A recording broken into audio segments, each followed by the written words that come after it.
السلام علیکم، آپ کا میزبان عدنان حیدر۔ جناب عدنان حیدر صاحب، اگر آپ چاہیں اجازت دیں، میرا بھی بڑا دل کرتا تھا بچپن سے کہ میں اینکر بنوں، بڑا ہو گیا نا، پر نہیں بن تو سکے۔ مجھے موقع کرے دیں کہ میں آج کے پروگرام کا انٹرو۔ نہیں، آپ اپنا یہ چاہ اکثر پورا کرتے ہوتے ہیں، آج پھر کر لیں۔ بڑی بڑے دنوں سے آپ بہت شکریہ۔ اچھا، اصل بات یہ ہے، میں نے یوں اس لیے آپ سے اچک لیا ہے کہ حکومت ہم سے ہمیشہ شاکی رہتی ہے، ہم جیسے خالی زبان والوں سے، کہ یہ کوئی اچھی خبریں نہیں سناتے، پازیٹیو قسم کی۔ تو بھائی ان کا تانا دور کرنے کے لیے ہم آغاز ہی اس بات سے کرتے ہیں کہ بہت اچھی خبر آئی ہے کہ برطانیہ نے یہ فیصلہ کیا کہ جی پی آئی اے یا پاکستان کی کوئی اور جو رجسٹرڈ کمپنی ہوگی ایئر لائنز، وہ برطانوی فضاؤں میں اتر سکتی ہے، فلائی کر سکتی ہے۔ یہ یقیناً بہت اچھا فیصلہ ہوا ہے، اور یہ آج سے بہت عرصہ پہلے ہمارے وزیر ہوتے تھے، ان کا اس میں گرامی تھا، 2022 میں غالباً انہوں نے جون میں تقریر کی تھی۔ 2022 میں نہیں سر، 20 میں 2020 میں ہاں یہ تھی۔ آپ بات کر رہے ہیں نا ان کی؟ جی ہاں، غلام سرور صاحب۔ 2020۔ اور انہوں نے، میں اس وقت ان دنوں بھی ٹی وی کے لیے بین تھا، مکروہ مجھے سمجھا جاتا تھا میرا چہرہ، تو میں صرف توجہ دیتا تھا رائٹنگ پہ، اور رائٹنگ میں میں قومی اسمبلی کی کارروائی جو ہے پریس سیکریٹری کی صورت انگریزی میں لکھتا تھا۔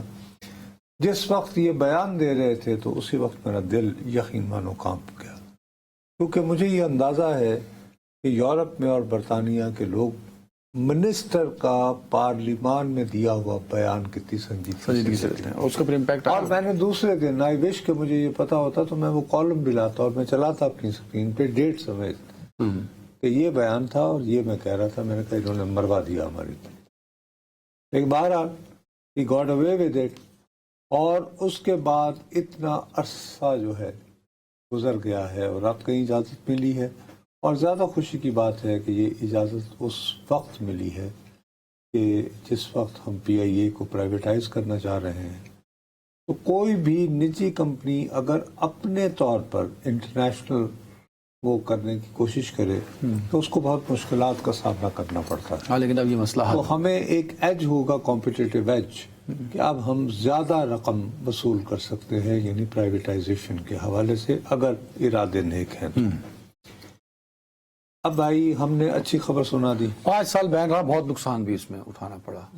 یار آپ کا جتنے بھی پاکستانی، میری اپنی دونوں بیٹیاں جو ہیں وہ وہاں تعلیم حاصل کر رہی تھیں، تو ان کو دیگر ممالک کے ذریعے جانا آنا پڑ رہا تھا، اور اس کی جو کوفت ہوتی تھی اور جو وہ الگ سے اٹھانے پڑتے ہوتے تھے۔ بہرحال دیر آیت درست آیت کہہ لیں۔ اچھی خبروں کا بھرمار ہے آپ کے پاس۔ خبر نمبر 2، میری بدقسمتی یہ ہے کہ یہاں آ کے میری گگی بول نہیں تسی ایڈا میرے کو انٹرو کھو کے انرجی نال دوڑے ہو، تو خبر تھوڑے کو ایک کے اچھی کوئی چیز ہے کہ میں اس کا کریڈٹ لے لوں۔ اب میرے لیے جو سب سے زیادہ جس بات پر جو ہے، میں فرینکلی اسپیکنگ، دیکھو نیا مالیاتی ہمارے ہاں سال شروع ہوتا ہے 1 جولائی سے۔ سر اب 1 جولائی 2025 سے ہمارا مالی سال 2025-26 شروع ہو چکا ہے، ٹھیک ہے صاحب۔ اور اس سال کے میرا خیال ہے آج 16 تاریخ سر، 15 دن گزرے، 16 دنوں کے اندر ہم لوگوں نے جو ہے پیٹرول کی قیمت میں 13 روپے 72 پیسے کا نہیں سر، 5 روپے اضافہ ہوا ہے۔ نصر صاحب آپ پڑھتے نہیں ہیں ٹھیک سر۔ اب میں 1 جولائی کو اضافہ ہوا تھا اور پھر 15 کو۔ اچھا، پچھلا بھی ملا دیا آپ نے۔ اب دونوں 16 دنوں میں کتنا ہوا؟ اب ہم 16 دنوں کی بات کریں گے دونوں یار، ٹھیک ہے۔ تو اب 13 روپے 72 پیسے کا اضافہ ہوا ہے ایک مہینے میں کسی جنس کا، وہ بھی پیٹرول کا 13 روپے 72 پیسے اضافہ کو مذاق کی بات۔ 16 دنوں میں یہ اضافہ ہے جی۔ حاتم طائی کی قبر پر لات مارتے ہوئے موجودہ حکومت نے بجٹ کے قریب یہ فیصلہ کیا تھا کہ جی سرکاری ملازمین کی تنخواہوں میں 10% اضافہ ہوگا۔ اب یہ جو چھوٹے ملازمین ہیں ان کی تنخواہ جو ہے وہ دفتر آنے اور جانے میں ہی خرچ ہو جائے اللہ بھلا کرے، یا سائیکل پہ آئیں گے یا پیدل آئیں گے یا پھر یہ تو ایک بات ہوئی. ڈیزل میں کتنا ہوا؟ ڈیزل میں بھائی صاحب انہیں 16 دنوں میں، مجھے یہ نہ کہیے گا کہ 1 جولائی کو کتنا بات ہوئی، میں 16 دنوں کی 16 دنوں میں، ٹھیک ہے. 21 روپے کا اضافہ ہوا. اب 21 روپے کا اضافے کا مطلب یہ، آپ کو یاد ہے میں نے آپ کو کچھ روز قبل یہ بتایا تھا کہ میرے ایک جاننے والے ہیں جو یہ لوگ کرتے ہیں، کبھی لوگوں کو، کسانوں کو پیسے دے دیں، انہوں نے 1 کروڑ روپیہ دیا تھا کہ ٹماٹر کی فصل اگائیں گے. ان کی فصل تیار ہے، لیکن فصل والے کہتے ہیں کہ ہم آپ کو یہاں پہنچانے کے لیے اپر پاکستان ہمارے پاس جو ہے پیٹرول ڈیزل نہیں ہے، وہ پیٹرول ڈیزل نہیں ہے. اگر آپ کو اپنی سپلائی لینی ہے تو آپ وعدہ کریں کہ ہم جو آپ کے پاس سامان لے کر آئیں گے ان کے آنے اور جانے کا پیٹرول آپ ادا. اللہ بھلا کرے، نہیں تو نہیں آتا. اب یہ جو پیسے بڑھے ہیں ان کا سیدھا سادہ مطلب یہ دیکھیں، لوگوں کو اندازہ ہی نہیں ہے کہ ڈیزل کا مطلب کیا ہوتا ہے. جیسے دنیا میں بھر میں ریسرچ ہو چکی ہے، بابا پاکستان میں پیٹرول ڈیزل کا مطلب ہے کہ ڈائریکٹ آپ کے اعداد و شمار اوپر نیچے ہوتے ہیں، ڈیپینڈ کرتے ہیں پیٹرول ڈیزل کی بھائی prices. صاحب میں نے اندازہ لگایا کہ ابھی جو گزشتہ جو ہمارے 15 دن گزرے ہیں اس میں جو اضافہ ہوا تھا، تو آپ کو پتہ ہے ہمارے ہاں وہ نام نہاد کاربن لیوی بھی لگتی ہے، کیونکہ اچانک ہمیں موسمیات سے بہت پیار ہو گیا ہے. تو حکومت، ہماری غریب حکومت، ہماری ٹیکس کی محتاج حکومت ابھی تک 40 ارب روپے صرف پیٹرول ڈیزل میں لے چکی ہوگی. اس کا ٹیکس کی صورت میں حاصل کر چکی. ٹھیک. اچھا اب کیا ہوگا؟ اب یہ ہے کہ ابھی چاول کا سیزن بھی شروع ہونا ہے. ٹیوب ویل جو ہے وہ ڈیزل پہ چلتا ہے، ٹریکٹر ڈیزل پہ چلتا ہے. ٹریکٹر کے ساتھ ٹرالی اگر انہوں نے لینی ہے ڈیزل تو وہ یہ کرے گا بھائی. اس کے علاوہ بھی جو ٹرانسپورٹ ہونا ہے، ٹرانسپورٹ تو ساری ڈیزل پہ جائے گی نا. ٹرانسپورٹ ساری ڈیزل پہ ہے. اب آپ مختصر الفاظ میں یہ کر رہے ہیں کہ جو کسان جہاں سبزی اگائے وہ بس مقامی لوگوں کے لیے اتھائی بار ٹھیلا لا ادھر باہر وہ ٹھیلا لگائے اور کہیں لے کے باہر کہیں بیچنے کا. تو ہم ایسا کیوں نہیں کرتے کہ کسانوں کو یہ پیغام دیں کہ بھائی صاحب آپ اجتماعی خودکشیوں کا بندوبست کریں، اناف از اناف. جبکہ 40% آپ کی آبادی کا روزگار جو ہے وہ زراعت پر ڈیپینڈ، اکانومی بیسڈ کرتی ہے نصر صاحب. اچھا یہ دیکھیں نا، انہوں نے پچھلے دنوں بڑے وہ شادیانے بجائے کہ جی کیا غربت کم ہو گئی، مہنگائی کی شرح کم ہو گئی، مہنگائی کی شرح کم ہو گئی، غربت کم ہو گئی، یہ منجن بیچا نا انہوں نے. پاکستان کے جو معاشی اعداد و شمار پہ ریسرچ کرنے والے لوگ ہیں، ساؤتھ ایشیا کے بھی اور پاکستان کے بھی، وہ یہ کہتے ہیں کہ اگر پیٹرول اور ڈیزل کی پرائس بڑھے اس کا ڈائریکٹ امپیکٹ جاتا ہے انفلیشن پہ، غربت پہ، مہنگائی پہ. یہ ڈائریکٹ، یہ میں نہیں کہتا، یہی خود کہتے ہیں. یہ کہتے ہیں جی یہ اب کیوں بڑھا رہے ہیں پیٹرول ڈیزل کی پرائس، یہ آپ جو 16 دنوں میں بتا رہے ہیں اس کے بعد رکے گی نہیں، یہ اور بڑھے گی. اور کیوں بڑھانا چاہ رہے ہیں؟ انہوں نے ایک ٹارگٹ سیٹ کیا ہے ایف بی آر والوں نے. انہوں نے کہا جی اسی غریب عوام، یہ پیٹرول اور ڈیزل غریب عوام کا ڈائریکٹ یوز ہے، اس سے ہم لیں گے 1123 بلین روپے. یہ ٹارگٹ سیٹ کیا انہوں نے. آپ کو پتا یہ جو 1123 بلین ہے، اس سے مہنگائی اگر 100% بڑھے، ایک فگر ہے، فرضی فگر، اس کو میں اگر آدھا کر دوں تو مہنگائی آدھی ہو جائے گی. مطلب آج جو مہنگائی کی شرح ہے، آج آپ نے ڈیزل بڑھایا 20 روپے، آپ کہہ رہے ہیں 16 دنوں میں آپ کے کرائے بڑھ گئے، بسوں کے کرائے بڑھ گئے، لوکل ٹرانسپورٹ کے کرائے بڑھ گئے. سب نے تو میٹرو پہ نہیں چڑھنا نا سر. تو اگر میں اس کو آدھا کر دوں، یعنی کہ 1123 کو میں 600 کر دوں، اور 600 بلین حکومت کہیں اور سے اکٹھا کر لے، تاجروں سے اکٹھا کر لے، ایکسپورٹر اور امپورٹر سے اکٹھا کر لے نا ان سے، تو یہ غریب عوام پہ کیوں انہوں نے ڈاکہ ڈالنا ہے؟ بھائی جن سے اکٹھا، سبزی مہنگی، فروٹ مہنگا، دالیں مہنگی، کرایہ مہنگا، اور یہ کہتے ہیں بقول ان کے مطمئن چہرے کہتے ہیں کہ جی ملک میں افراط زر، شرح کیا ہوتی ہے، مہنگائی کی شرح اور غربت کم ہو گئی. اچھا اب بات یہ ہے کہ جن دیگر سیکٹرز کا آپ ذکر کر رہے ہیں کہ ان سے ٹیکس اکٹھا ہونا چاہیے، تو کریں نا، وہ آلریڈی تل ملا رہے ہیں. سر میں یقین جانا، نصرت جاوید صاحب آپ یقین جانیں، میں چیلنج کرنے کو تیار ہوں، جیسے پی ٹی آئی کی لیڈرشپ اور وکلا کو کرتا ہوں، آج ایف بی آر کو چیلنج ہے، تسی ایف بی آر بند کر دو، آپ کی ٹیکس کلیکشن پھر وہی رہے گی. اس ایف بی آر کے دفتر کا کوئی فائدہ نہیں، پٹھے سیدھے فگر ڈال کے یہ پریس کانفرنس کرنے جو ہیں، اور انہیں کسی مطلب حکومت کو، عوام کو ریلیف دینے کا ان کے پاس کوئی وہ نہیں، حل نہیں ہے. بھائی یہ غریب کی جیب سے جو پیسہ نکالنا ہے امیروں کی جیب سے نکالو یار. ارے بھائی امیروں کی جیب کے لیے اب دیکھیں نا وہ کراچی والے بھی ہمارے ساتھ بیٹھے ہیں. صحیح نا یار, جو طریقہ کار انہوں نے سوچ رکھا ہے وہ بھی انہیں پسند نہیں. اب انہوں نے اعلان کیا تھا ہمارے سیٹھ حضرات نے کہ وہ 19 سے ہڑتال پر جا رہے ہیں. تو اس کے لیے ظاہر ہے ہمارے ہاں جو معاشی ہب ہے وہ تو کراچی ہے. اس سے کراچی میں ہمارے ساتھی ہیں جنید نیازی صاحب ہیں. نیازی صاحب, تو انہیں میرا خیال ہے جنید بھائی بہت شکریہ. مجھے یہ بتائیں کہ کراچی چیمبر کے کچھ لوگ اور کچھ تاجر برادری, یہ جو لوگ مل کے ہڑتال کرنا چاہ رہے ہیں, 19 کی تاریخ شاید دی ہے, وہ مقصد کیا ہے اس ہڑتال کا, کیوں وہ ہڑتال کرنا چاہ رہے ہیں؟ دیکھیں جی, سب سے پہلے تو آپ نے جیسا کہ بات کی کہ پیٹرولیم مصنوعات کی قیمتوں میں اضافے کے باعث جیسا کہ انفلیشن بڑھتی ہے افراط زر, تو دیکھیں پاکستان میں جو فینومینا ہے انفلیشن کا وہ کاسٹ پش انفلیشن ہے. پاکستان میں قیمتیں جڑی ہوئی ہیں پیٹرول کی قیمتوں سے. اس کی وجہ سے آپ دیکھیں کہ آپ کا مینوفیکچرنگ سیکٹر کہاں کھڑا ہے. آپ کی جی ڈی پی میں 60% سروسز سیکٹر ہو چکا ہے جو کہ مینوفیکچرنگ سیکٹر کو ہونا چاہیے تھا.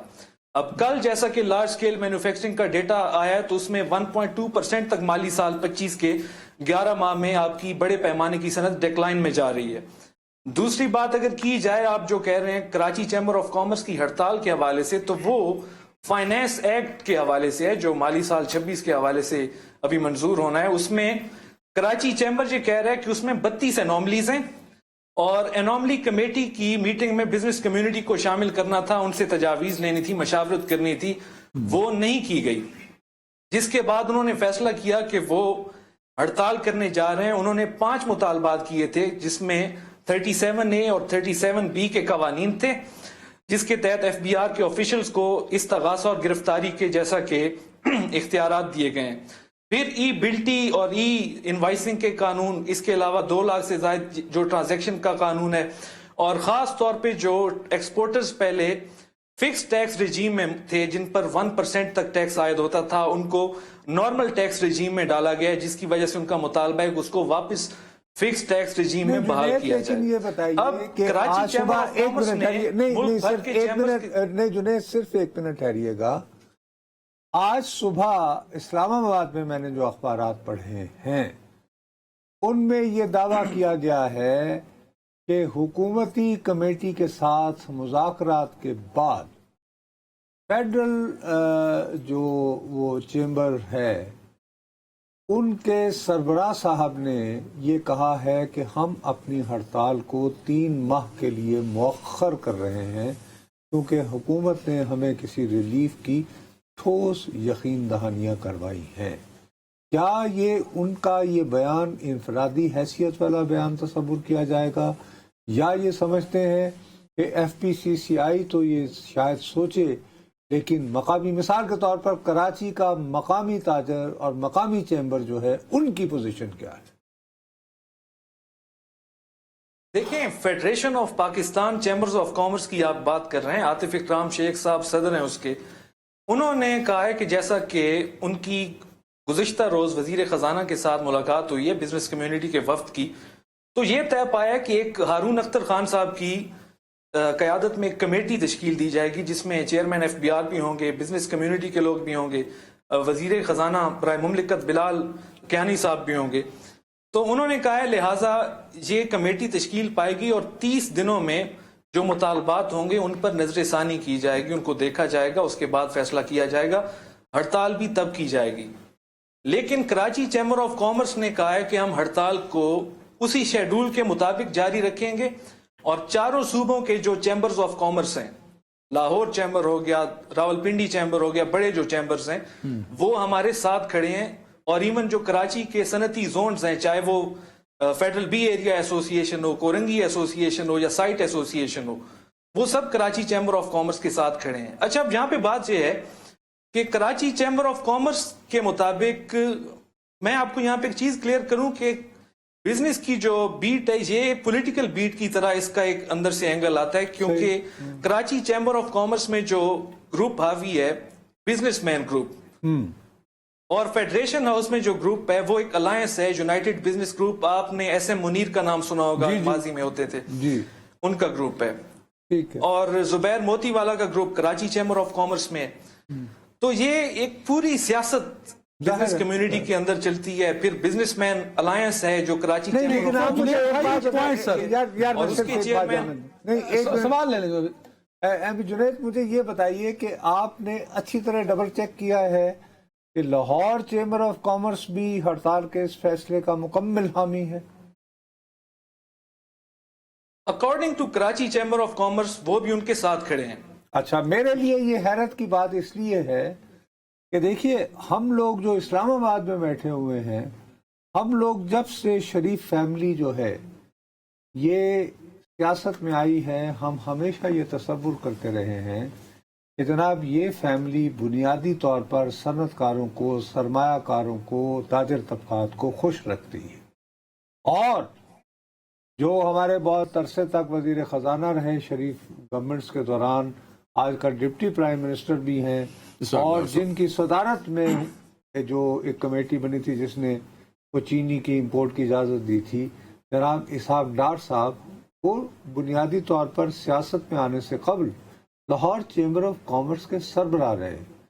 تو اگر فرض کرو کہ کل لاہور چیمبر آف کامرس بھی مکمل طور پر کراچی چیمبر کی طرح شٹر ڈاؤن پہ گیا، تو ہم یہ فرض کرنے میں حق جانب ہوں گے کہ غالباً شریف فیملی جو ہے وہ پنجاب کے صنعت کاروں اور سرمایہ کاروں کا اعتماد جو ہے کھو چکی ہے. دیکھیں اس وقت یہ معاملہ شریف فیملی کا نہیں ہے یا پاکستان کی مقامی سیاست اور مقامی کاروبار کا نہیں ہے. اس وقت آپ کے اوپر سب سے بڑا جو مسئلہ ہے وہ بیلنس آف پیمنٹ کرائسس کا ہے، ادائیگیوں کے توازن کا. آپ کو آئی ایم ایف پروگرام کے مطابق چلنا ہوگا، آپ کو لیکویڈیٹی مینٹین رکھنی ہوگی، بھلے وہ سٹاک مارکیٹ ہو، بھلے انڈسٹری ہو، یا بھلے کوئی اور معیشت کا سیکٹر، آپ کو وہ فلفل کرنی پڑیں گی چیزیں. اب انڈسٹری والے کہتے ہیں کہ یا تو آپ آئی ایم ایف کو خوش کر لیں یا پھر کاروبار چلا لیں. تو ان کے مطابق یہ ہے کہ وہ ہڑتال کرنے جا رہے ہیں. اچھا دوسری بات میں آپ کو بتاؤں مذاکرات بھی تو ہوئے کہ تھے نا. مالی سال 22 میں جیسا کہ جی بولیں آپ بولیں. مالی سال 22 آپ بتا رہے تھے. مالی سال 22 میں پاکستان کا کرنٹ اکاؤنٹ 18 ارب ڈالر تک جیسا کہ خسارے میں چلا گیا تھا. اس کے بعد سے پاکستان کو بڑے کنٹریکشنری قسم کے میجرز لینے پڑے، جیسا کہ آپ نے دیکھا کہ شرح سود 22% کی بلند ترین سطح پر کر دی گئی. یہ اسٹیٹ بینک کا ایک انسٹرومنٹ ہوتا ہے کہ افراط زر کو کنٹرول کیا جائے. ہم نے دیکھا کہ مئی 2023 میں افراط زر 38% تک تھی، اس کو انہوں نے کنٹرول کیا اور سلولی اینڈ گریجولی اس کو نیچے لے کے آئے. اب گورنر اسٹیٹ بینک بھی یہ بات کر رہے ہیں کہ بوم اینڈ بس سائیکلز اب نہیں ہوں گے آئندہ والے. جو اکانومی کی جو گروتھ ہوگی وہ سسٹینیبل ہوگی، ماضی کی طرح اس میں کوئی اتار چڑھاؤ نہیں ہوگا. وزیر خزانہ بھی یہی بات کر رہے ہیں. لیکن بزنس کمیونٹی یہ سوال کرتی ہے کہ آپ نے مینوفیکچرنگ سیکٹر کو پروموٹ کرنے کے لیے، ایس ایم ایز گروتھ کے لیے، پرائیویٹ سیکٹر کی لینڈنگ کے لیے ایسے کیا اقدامات کیے ہیں؟ کیونکہ اس وقت 82% آف دا جو پبلک ڈیٹ ہے وہ حکومت پاکستان لیتی ہے. صحیح بات ہے. جو ڈیٹ جاری ہوتا ہے 18% اس میں پرائیویٹ سیکٹر کو جاتا ہے. اور ایس ایم ایز جب ان سے ڈیٹ مانگنے جاتی ہیں کمرشل بینک سے، وہ رسک لینڈنگ کرتے نہیں ہیں، آگے سے کولیٹرل مانگ لیتے ہیں. تو ایس ایم ایز گروتھ آپ کی کہاں ہو رہی ہے؟ آپ کی مینوفیکچرنگ سیکٹر، چائنا اس وقت دنیا ہم کو لیڈ اس لیے کر رہا ہے کہ China is growing in manufacturing sector. صحیح بات ہے. تو یہ معاملات ہیں. آپ دیکھیں کہ اب بوم اینڈ بس سائیکل کی بات یہ ہے تو وہ پاکستان کی صرف معیشت تک اس کو نہیں آپ کر سکتے. وہ ایک نیو لبرل ماڈل جو کہ آپ اس وقت بھی آپ کہتے ہیں کہ پرائیویٹائزیشن کر دیں، ڈی ریگولیشن کر دیں، لبرلائزیشن کر دیں. نیو لبرل ماڈل 2008 میں بری طریقے سے پٹ چکا ہے جب فائنینشل کرائسس آیا تھا دنیا بھر میں. اچھا فرانسس فوکویاما جس نے 1990 میں کتاب لکھی تھی end of history and the last man, وہ خود مطلب فوکویامسٹ ہی نہیں رہا. وہ خود اس سے ہاتھ اٹھا چکے کہ نہیں بھائی ایسی بات کیونکہ یہ بہت پڑھی لکھی گفتگو ہے آپ دونوں کی، تو ہم جیسے تو کم عقل وہ بھی سمجھنا چاہتے ہیں کہ یہ جو ہڑتال کا مدعا ہے یہ پایا تکمیل تک پہنچنے کے جو ٹارگٹ ہے جس میں ایف بی آر کے اختیارات کو کم کرنا ہی اولین ان کا ایجنڈا ہے، اس میں مہنگائی یا پیٹرولیم مصنوعات کی پرائس ایسا کچھ ہے کہ وہ نہیں ہے. تو یہ بتائیے کہ دوسرا مذاکرات کا کچھ دور چلا بھی تھا، اس میں کیا ہوا؟